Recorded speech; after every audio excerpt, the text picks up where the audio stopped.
بسم اللہ الرحمن الرحیم۔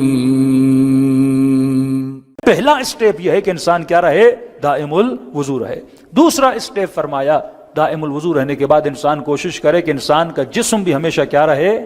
پاک رہے۔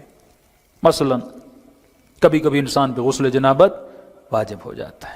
اب جب غسل واجب ہو تو فوراً یہ کہ انسان خود کو طاہر بنائے، کیوں کہتے ہیں مولانا پانی ٹھنڈا ہے، مشکلات ہیں، یہ ہیں، تو اس کے لیے بھی معصومین کا فرمان ہے کہ اگر جلدی سے تو غسل کو انجام نہیں دے سکتا تو کوشش یہ کر وضو کر لے۔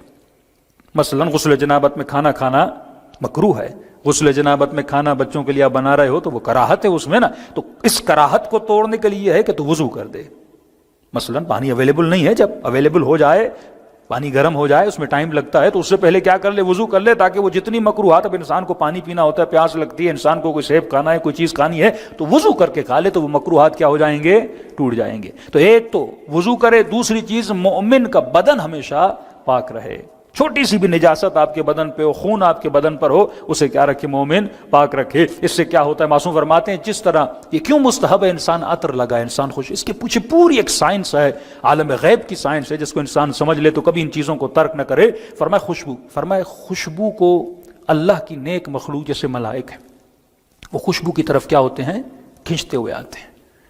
جس طرح مکھیاں گندگی پہ بیٹھتی ہیں نا، شہد کی مکھیاں کس پہ بیٹھتی ہیں؟ پھولوں پہ بیٹھتی ہیں۔ اسی طرح جب تمہارے وجود میں بدبو ہوتی ہے، گندگی ہوتی ہے، نجاست ہوتی ہے، جتنی شیطانی مخلوق وہ تمہاری طرف کیا ہوتی ہے؟ اٹریکٹ ہوتی ہے۔ لیکن جب تمہارے وجود میں پاکیزگی ہوتی ہے تو نیک مخلوق کیا ہوتی ہے؟ اٹریکٹ ہوتی ہے۔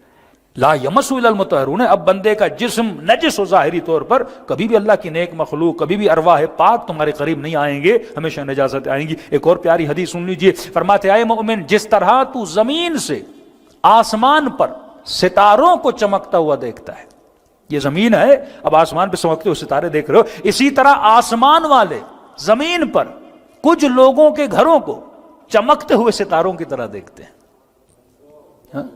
یہاں سے آسمان پہ کچھ ستارے چھوٹے، کچھ بڑے، ایک چاند بہت بڑا ہے، اسی طرح آسمان والے زمین پر بھی، ظاہر دور ہے نا، فاصلہ بہت ہے، زمین پر چمکتا۔ مولا اس طرح کیوں؟ کہ کیونکہ اگر ملائکوں کو نازل ہونا ہے تو کوئی ڈائریکشن تو ہو جہاں پہ وہ نازل ہو، اندھیرا ہی اندھیرا ہوگا تو کہاں نازل ہوں گے؟ کہ جن کے گھر ستاروں کی طرح چمکتے ہیں ان کے گھروں پہ ملائک کیا ہوتے ہیں؟ نازل ہوتے ہیں۔ کہ مولا وہ کس کے گھر ہیں؟ کہ وہ علی کے شیعوں کے گھر ہیں جن پہ ملائک نازل ہوتے ہیں۔ لیکن پھر سوال ہے شیعہ کون ہے؟ شیعہ وہ یہ جو اپنے وجود کو کیا رکھے؟ پاک رکھے، دائم الوضو رہے، اپنے جسم کو ظاہری طور پر پاک رکھے۔ دوسری شرط اپنے لباس کو بھی پاک رکھے۔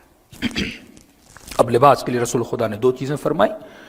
فرمایا ایک ہے لباس کی ظاہری طہارت، ایک ہے لباس کی باطنی طہارت۔ ہم نے آج تک صرف ظاہری طہارت کا سنا، ہمیں پتہ ہی نہیں کہ لباس کی باطنی طہارت کیا ہوتی ہے۔ فرمایا لباس کا ظاہر بھی پاک ہو، یہ میری عبا ہے، نجس نہیں ہونی چاہیے، دھو کے اس کو کیا کرنا چاہیے؟ پاک کرنا چاہیے۔ لیکن لباس کی باطنی طہارت کا آخری زمانے میں کچھ لوگ ایسے تو آئیں گے، لباس تو پاک ہوگا لیکن باطن سے نجس ہوگا۔ کہ کیا مطلب یا رسول اللہ؟ فرمایا ایسا لباس کبھی نہ پہنے جو لباس شہوت ہو۔ لباس شہوت نجاست کا لباس ہے، مطلب خاتون ایسا لباس پہنے جو باریک لباس ہو۔ لباس تو پہنا ہوا ہے پر یہ لباس کیا ہے؟ لباس شہوت ہے۔ مرد ایسا لباس پہنے جو لباس شہوت ہو۔ دیکھیے شیطان لوگوں کو لباس تو پہنا رہا ہے، لیکن یہ پھٹے ہوئے کپڑے کا فیشن جو چل رہا ہے یہ لباس شہوت ہے۔